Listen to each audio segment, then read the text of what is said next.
नमस्कार मित्रांनो, स्वागत आहे तुमचं पुन्हा एका नवीन व्हिडिओमध्ये. मित्रांनो, जर तुम्ही क्रेडिट कार्डचा वापर करत असाल किंवा कर्जाचे EMI भरत असाल तर तुमच्यासाठी एक दिलासा देणारी मोठी अपडेट समोर आली आहे. रिझर्व्ह बँक ऑफ इंडिया लवकरच एक नियम लागू करणार आहे. त्यानुसार एप्रिल 2026 पासून लोकांना क्रेडिट स्कोअरसाठी फार वाट पाहावी लागणार नाही. तुमचा क्रेडिट स्कोअर हा दर 7 दिवसांनी अपडेट केला जाणार आहे. नवीन नियमानुसार आता क्रेडिट स्कोअर एका महिन्यात 2 वेळा अपडेट करण्याऐवजी दर 7 दिवसांनंतर अपडेट केला जाईल.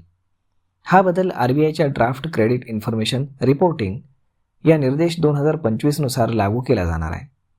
या प्रस्तावानुसार सर्व क्रेडिट इन्फॉर्मेशन कंपन्यांना एका महिन्यात 5 वेळा कर्जदाराची माहिती अपडेट करावी लागेल.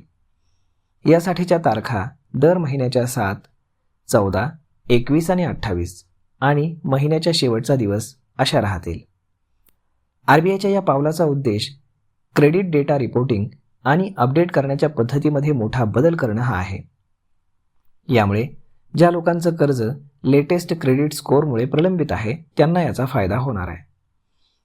बँका किंवा वित्तीय संस्थांना महिन्यात एकदा किंवा 2 वेळा सिबिल, फ्रिक्वेशन आणि एक्सपायरियन किंवा क्रिफ ऑफ मार्क यासारख्या क्रेडिट ब्युरोला डेटा पाठवावा लागत असे. आता बँका किंवा NBFC महिन्यामध्ये एकदा क्रेडिट रेकॉर्डची माहिती पाठवतील.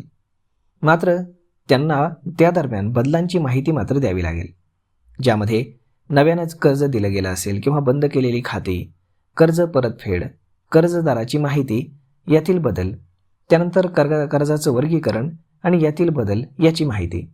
म्हणजेच एखाद्याचं क्रेडिट कार्ड बंद केलं, कर्जाची पूर्ण परतफेड केली किंवा रिपेमेंट ट्रॅक रेकॉर्डनुसार सुधारणा केली तर हे बदल काही दिवसांच्या आतमध्येच क्रेडिट रिपोर्टमध्ये दिसतील.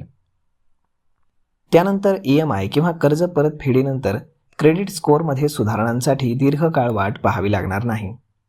क्रेडिट स्कोअरमध्ये ज्या वेगानं सुधारणा होईल त्याच वेगानं कर्ज देखील मंजूर होईल. वेळोवेळी डेटा अपडेट झाल्याचा फायदा हा क्रेडिट हेल्थवरती दिसून येईल. त्यामुळे चांगल्या व्याजदरावरती कर्ज मिळायला मदत होईल.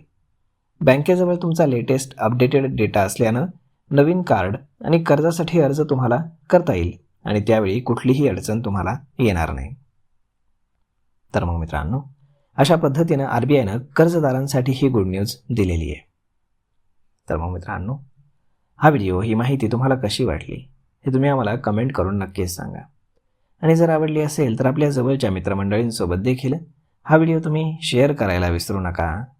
धन्यवाद.